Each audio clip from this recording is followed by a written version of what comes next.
Meus amigos, e agora, dando continuidade aqui no segundo bloco, a nossa história da Casa de Portugal, baseada na influência principal da comunidade portuguesa aqui em Teresópolis. Professor, a palavra é sua. E continuando, Alex, eu gostaria de registrar aqui alguns fatos importantes na história do Brasil relacionados a Teresópolis, relacionada à colonização portuguesa. O primeiro fato é a presença de José Joaquim da Silva Xavier, o Tiradentes, em Teresópolis. Ou seja, Tiradentes foi nomeado por Dona Maria I, que era rainha de Portugal. Ela estava lúcida nessa época, não estava com demência mental. Ela ficou depois louca, né? E foi substituída pelo seu filho Dom João VI como príncipe regente, para dar segurança à caravana de ouro. E para isso eu vou abrir um parênteses aqui para contar uma história curiosa. Nessa região houve um salteador de caravanas de ouro chamado, tinha o apelido, o epiteto de Mão de Luva. Por que ele tinha esse apelido?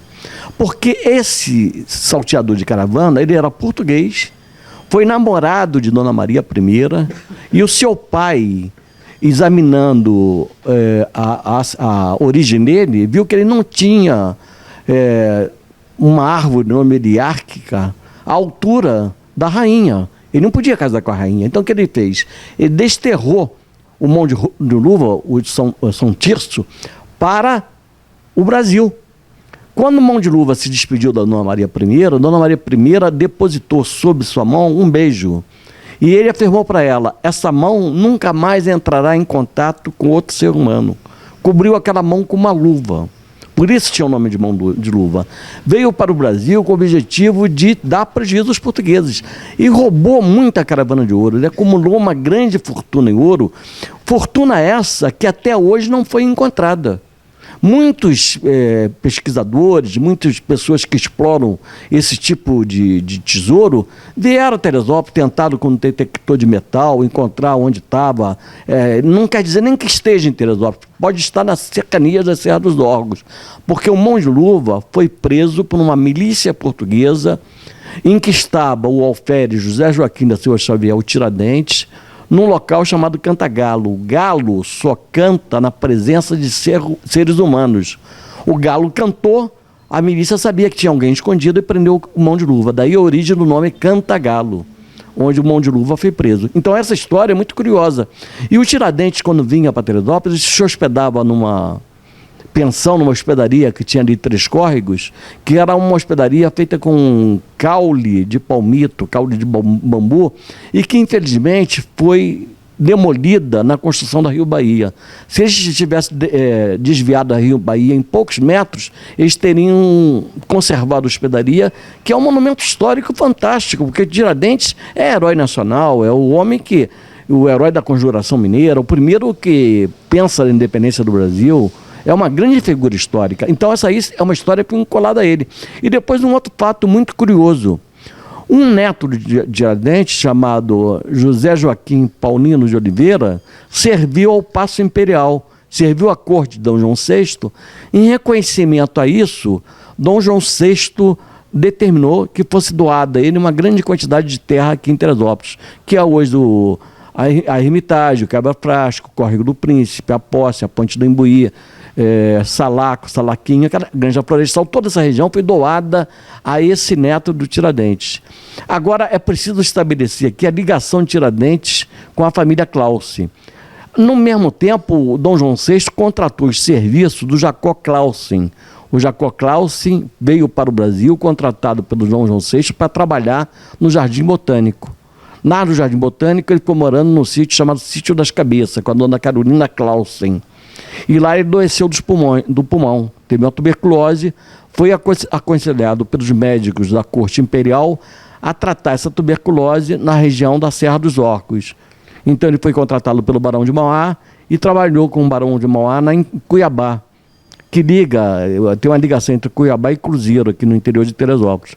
Ali ele teve 4 filhos com a dona Carolina Clausen, que é a matriarca da família Clausen e família Oliveira.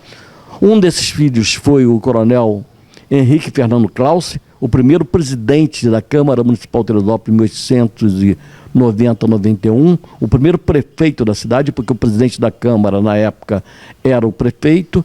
Então, aí a origem de quase toda a descendência dos Cláudios Oliveira está registrada nesse fato aí, quer dizer, no fato da ligação da dona Carolina, que depois se casou, quando o Jacó Claus falece, ela contrata núpcias com o filho do tenente José Joaquim Paulino, casa, tem uma geração, era uma mulher muito fértil, tem uma geração, gera vários filhos, já tinha 4 filhos do primeiro casamento, e povoam Teresópolis. O coronel Clausen chega em Teresópolis em 1853.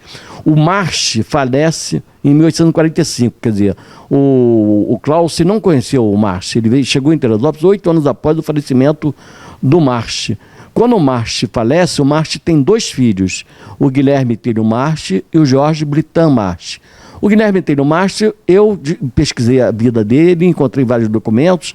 Ele se formou em medicina, foi um médico brilhante em Niterói, combateu a cólera, a epidemia de cólera em Niterói, era um médico homeopata, espírita, e conhecia o Esperanto profundamente, era um médico tão caridoso que poucos lugares você vai encontrar. A população de Niterói, quase no fim da vida dele, deu uma casa de presente para ele, porque ele fazia caridade, ele não cobrava as consultas, ele era um homem muito conhecido em Niterói, era um médico de grande habilidade clínica e muito caridoso, ele nem cobrava nem os remédios eram feitos, manipulados por sua filha Eponina. E então o Jorge Britan, eu não consegui encontrar mais nada dele. Impressionante como ele desaparece na história. Você não consegue encontrar nada que documenta o que foi feito do Jorge Britan, que é o segundo filho do Marche.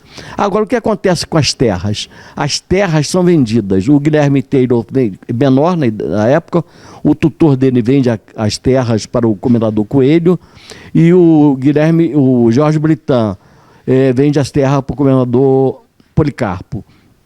O comendador Coelho, muito espertamente, ele doa uma parte da sua propriedade para a imperatriz Teresa Cristina, que tinha se casado com Dom Pedro II, essa esposa de Dom Pedro II, vem lá de Nápoles, napolitana, contra o casamento de Dom Pedro II, e o Coelho, muito espertamente, doa essas terras, imaginando que Teresópolis poderia passar pelo mesmo processo que passou Petrópolis, que era a fazenda do Padre Correia, né? E que Petrópolis foi fundada lá, a sede da Casa de Veraneio, Dom Pedro II, se desenvolveu baseado em Dom Pedro II sempre subia a serra. E no caso de Teresópolis não aconteceu tal fato. Eu não encontrei documentos da imperatriz Teresa Cristina, ela nunca esteve em Teresópolis. Quando Dom Pedro II aqui esteve, ela não veio porque ela foi fazer um tratamento com águas minerais em Nova Friburgo. Ela não conheceu Teresópolis. Quem conheceu Teresópolis foi sua filha, a princesa Isabel, e o marido da princesa Isabel, o conde D. Mas Dom Pedro II, é importante frisar que Teresópolis teve 2 oportunidades únicas. Na do alto do antigo Hotel Higino, Dom Pedro II, da varanda do Hotel Higino, disse o seguinte: que grande cidade para ser capital do Império do Brasil. Veja só, Teresópolis naquela época, 1871, 72, 76, poderia ter sido capital do Império Brasileiro, porque já era Império, já tinha ocorrido a independência em 1822. E depois perdeu a segunda oportunidade, que foi em 1891, quando Francisco Portela, ele muda a capital do Rio de Janeiro para cá em Teresópolis, mas não era cidade ainda. Ele comete o equívoco porque Teresópolis ainda era a freguesia de Santo Antônio Paquequer, ligada ao município de Magé. Então, essa história, quer dizer, a presença de figuras históricas em Teresópolis é algo fantástico. Aqui teve, você vê aqui na Casa de Portugal mesmo, se olhar para as imagens que estão aqui, as estátuas, aqui teve o Gago Coutinho, teve figuras ilustres da nobreza europeia, como o Príncipe Alberto, a Rainha Elizabeth. E quando você faz um retrospecto dessa história para entrar na colonização, para entrar na história da Casa de Portugal, o que representa a Casa de Portugal no seio da comunidade teresopolitana, representa muito, porque além do Marche, nós tivemos um prefeito aqui chamado Teixeirinha, que era dono do Hotel Várzea, que foi prefeito da cidade várias vezes. Até mesmo historiadores afirmavam que ele teria sido o primeiro prefeito da cidade. E eu provei num seminário em 1991, quando eu presidi a comissão do centenário da cidade de Teresópolis, que ele não foi o primeiro prefeito foi o Benjamin do Monte, num documento que eu encontrei lá em São João Marcos, uma cidade que hoje não existe mais, foi alagada pela Light. Mas a história, a presença de portugueses em Teresópolis, evidentemente, é a colônia mais representativa, que trouxe o maior número de pessoas, que mais expressão teve, tanto na questão hoteleira, na questão da arte, da culinária, na questão dos modos e costumes, da religiosidade. Quer dizer, você tem a imagem de peregrina de Nossa Senhora de Fátima que visita a casa todos os anos. Ela vem de Portugal, todos os anos há uma procissão, há uma missa aqui em homenagem a Nossa Senhora de Fátima, e preciso salientar que Nossa Senhora de Fátima é a rainha de Portugal. Por que ela é a rainha de Portugal? Porque de 1580 a 1640, Portugal foi governado pelos espanhóis, por uma questão de dinastia. Dom Sebastião falece, herda o trono do Dom Henrique não tem filhos, assume o trono o Filipe da Espanha, e em 1640, quando o trono é restaurado aos portugueses, eles coroam a rainha de Portugal, Nossa Senhora.